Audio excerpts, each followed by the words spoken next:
$1 billion ইয়েটা আপনার বিমানটা আপনি বলেন $1 বিলিয়ন এবং আকাশে উঠে এটার পরিধি জানেন এটা কত ওয়াচ করতে পারে? 1,20,000 কিলোমিটার থেকে এটা এই বিমান।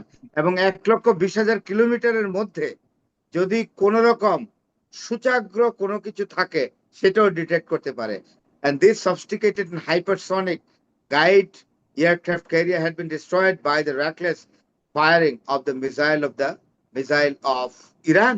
আরব আমিরাতে যদি এরকম কোনো মনোবাঞ্ছা মানে পোষণ করে যে তারা ইয়াতে আসবে, ইরানের ভূখণ্ডের দিকে আসতে থাকবে, তাহলে আমি আপনাকে বলে রাখলাম মধ্যপ্রাচ্যের 3টা দেশ ইরান নিয়ে নিবে, ভূখণ্ডগত ভাবে ইরান দখলে যাবে। সন্ত্রাসবাদী রাষ্ট্র তো আমেরিকা এবং ইসরায়েল।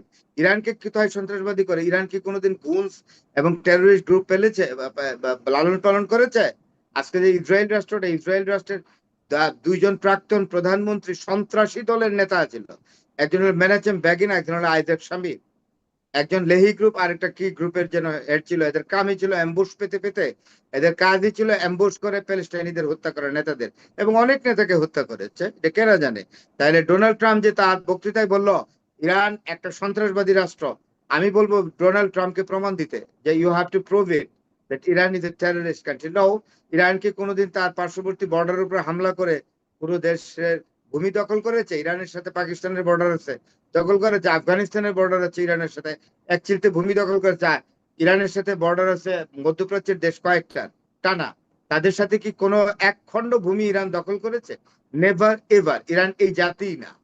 ইরান হলো বলছে যে আমাকে আক্রমণ করো না, আমি তোমাদের কারো কোনো ক্ষতি করব না। ইরান হলো এমন একটি দেশ যে তারা বাইরে গিয়ে স্বীকার করতে চায় না সাধারণত, কিন্তু নিজের ঘর যদি আক্রান্ত হয় কোনো শত্রু দ্বারা, তাহলে তারা ছেড়ে কথা বলে না। And Iran has been doing this against America and Israel like this. জি, জি, কিন্তু এখন এটা তাহলে ইতিটা টানতে চাচ্ছে কিভাবে? বিশেষ করে যুক্তরাষ্ট্রের তারা যে বললো যে খুব শীঘ্রই আমরা যুদ্ধটা শেষ করছি 2-3 সপ্তাহের মধ্যে, এর প্রাপ্তিটা কি হবে এই মুহূর্তে? প্রাপ্তিটা কি হয়েছে বলে মনে করেন? আপনি তো বললেন, আচ্ছা যদিও বলেন বলছেন যে কিভাবে যুদ্ধটা শেষ করবে। এই যে ট্যাকটিক্যাল ওয়ারশিপ আছে, ট্যাকটিক্যাল ওয়ারশিপ ছিল 6টা। এগুলো অত্যন্ত দ্রুত সাংঘাতিক ভাবে যায় এবং এটার ভিতরে মিসাইল থাকে। কেউ কেউ বলে সেমি নিউক্লিয়ার ইয়েও থাকে, নিউক্লিয়ার আর্মসও থাকে এটার মধ্যে। ট্যাকটিক্যাল 6টার মধ্যে ট্যাকটিক্যাল 5টাই নষ্ট করে ফেলেছে ইরান। আমেরিকার এগুলো এগুলো মধ্যপ্রাচ্যের দেশ থেকে এসে ইরানের উপকূলে আসবে, এসে হরমুজ, টার্গেট হলো হরমুজ দখল করা। তো ট্যাকটিক্যাল যে ওয়ারশিপ যেটা যে 6টা ছিল, এর মধ্যে একটা আছে 5টাই শেষ করেছে। এখন বাকি একটা সেটব্যাক, মানে রিট্রিট করেছে, পেছনের দিকে যাচ্ছে। তাইলে যতগুলো অ্যাটেম ডোনাল্ড ট্রাম্প দিচ্ছে একটাও তো আপনার সাকসেসফুল হচ্ছে না। ট্যাকটিক্যাল ওয়ারশিপ দিয়ে চেষ্টা করছে, বিগেস্ট এয়ারক্রাফট ক্যারিয়ার দিয়ে চেষ্টা করছে, আপনার কোনোটাই তো হচ্ছে না। বরং আপনার মানে ইউএস আব্রাহাম লিঙ্কনের উপর আঘাত করেছে, মিসাইলের আঘাত করেছে, এটা আমেরিকা স্বীকার করে না। কারণ আমেরিকার দম্বে লাগে স্বীকার করতে, যে তারা মনে করে এগুলো অজেয়। এই যে biggest aircraft of the United States of America, and Navy is the biggest power of the United States of America, and this Navy has been assaulted and injured by the reckless firing of the powerful missile of Iran. অনেক এটা powerful স্বীকার করে গোয়েন্দা না। নজরদারের যে বিমানটাকে ধ্বংস করলো, তো অনেক হ্যাঁ, দামি, অনেক হ্যাঁ, নজরদারি যেটা, হ্যাঁ, এটা এটা তো জানেন। হ্যাঁ, ই একটা two E the three point sentry, sentry. Hmm. E3 sentry মনে হয়েছে, E3 ইয়া, সেন্ট্রি বিমান। ইয়া এটা ছিল এক্স্যাক্ট। সৌদি আরবের প্রিন্স সুলতান ঘাঁটিতে। এবং এটা একদম কিন্তু লক্ষ্যবস্তুতে রাডার আঘাত বিমান, করেছে। হুম। এটা রাডার বিমান। উপরে উঠে যায়, এটার মধ্যে রাডার আছে, স্যাটেলাইট আছে, radar most satellite fit powerful, করা, মোস্ট পাওয়ারফুল। ডিটেক্ট করা। $1 বিলিয়ন ইয়েটা আপনার বিমানটা আপনি বলেন $1 বিলিয়ন এবং আকাশে উঠে এটার পরিধি জানেন এটা কত ওয়াচ করতে পারে?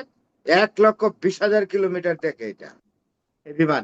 এবং 1,20,000 কিলোমিটারের মধ্যে যদি কোন রকম সূচাগ্র কোনো কিছু থাকে সেটাও ডিটেক্ট করতে পারে।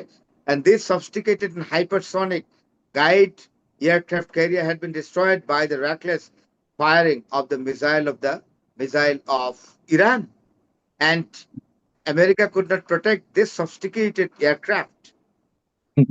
এখন ইরানের অ্যাচিভমেন্ট বলতে অ্যাজ অফ নাও আপনি কি মনে করেন, এইগুলি কি অ্যাচিভমেন্টের খাতায় লেখার কোনো সুযোগ রয়েছে?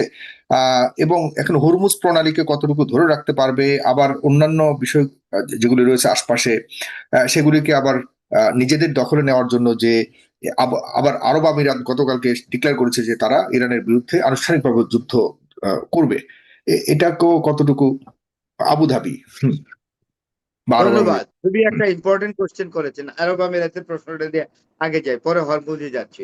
আরব আমিরাত, আমি বলি আপনাকে, আরব আমিরাতে যদি এইরকম কোনো মনোবাঞ্ছা মানে পোষণ করে যে তারা ইয়াতে আসবে, ইরানের ভূখণ্ডের দিকে আসতে থাকবে, তাহলে আমি আপনাকে বলে রাখলাম মধ্যপ্রাচ্যের 3টা দেশ ইরান নিয়ে নিবে, ভূখণ্ডগত ভাবে ইরান দখলে যাবে। একটা হলো আরব আমিরাত, আর একটা হলো আপনার কাতার, সরি বাহরাইন, আর একটা হলো ইউএই, ইউনাইটেড আরব এমিরেটস। এই 3টা দেশ কিন্তু নিয়ে নিবে, বাহরাইন, তারপর হলো কুয়েত এবং আরব আমিরাত। এই 3টা দেশ ইরান নিয়ে নিবে এবং মিনিমাম ধরেন 1.5 থেকে 2 লক্ষ আইআরজিসি ওইখানে পেনিট্রেট করে ঢুকিয়ে দিবে। সুতরাং এগুলো বলে লাভ নাই। আর হরমুজের কথা বলছেন, তো হরমুজের তো অনেকদিন যাবত বলছে, হরমুজ এখন পর্যন্ত দখলে নিতে পারে না। আমি একটা কথা বলি, নিউক্লিয়ার চার্জ করবে লাভ নাই তো, ইরানের তো নিউক্লিয়ার পাওয়ার আছে।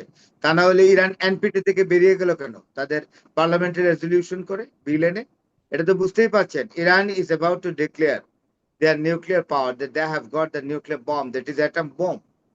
তো এইটা যখন ডিক্লারেশন আসবে, the geopolitics of the world will be dramatically changed, and the concept of new power, superpower, the concept of superpower will be revised in the impending coming days.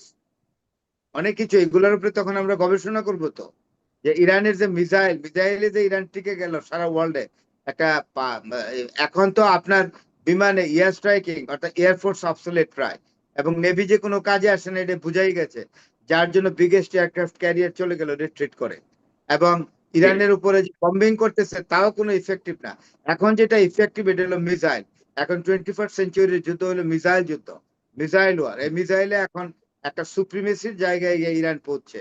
তাইলে আমরা যখন এই সামনের দিকে যখন আর্মস স্কিরমিশেস কনফ্লিক্ট সম্পর্কে আমরা কথা বলবো, যে গ্লোবাল কনফ্লিক্ট, তখন তো আমরা অন্যভাবে চিন্তা করব যে আর্মস গুলো কি, ওয়ার স্টাইল চেঞ্জ হয়ে গেছে, অ্যাসিমেট্রিক ওয়ারের মতো একটা নতুন আইডিয়া ইন্ট্রোডিউস হয়েছে। এগুলো এখন গবেষণার বিষয়বস্তু হবে আফটার দ্য ওয়ার। জি, একটা নতুন ক্যালকুলেশন আসবে, এবং বিশেষ করে আপনার কাছে আমি পরবর্তী জানতে চাইবো, কয়েকজন দর্শককে যুক্ত করেছি, তাদের প্রশ্ন সহকারে আপনাকে যেটি জানতে চাইবো সেটি হলো যে মধ্যপ্রাচ্যের আমাদের যে ধর্মীয় ব্রাদারহুড যারা রয়েছে, তাদের দেশের যে আন্তর্জাতিক রিলেশনশিপ পলিসিগুলি রয়েছে সেগুলির ক্ষেত্রে কি ধরনের পরিবর্তন আসতে পারে, এবং আমেরিকার সাথে সম্পর্কের ক্ষেত্রে তাদের অবস্থান কি হতে পারে,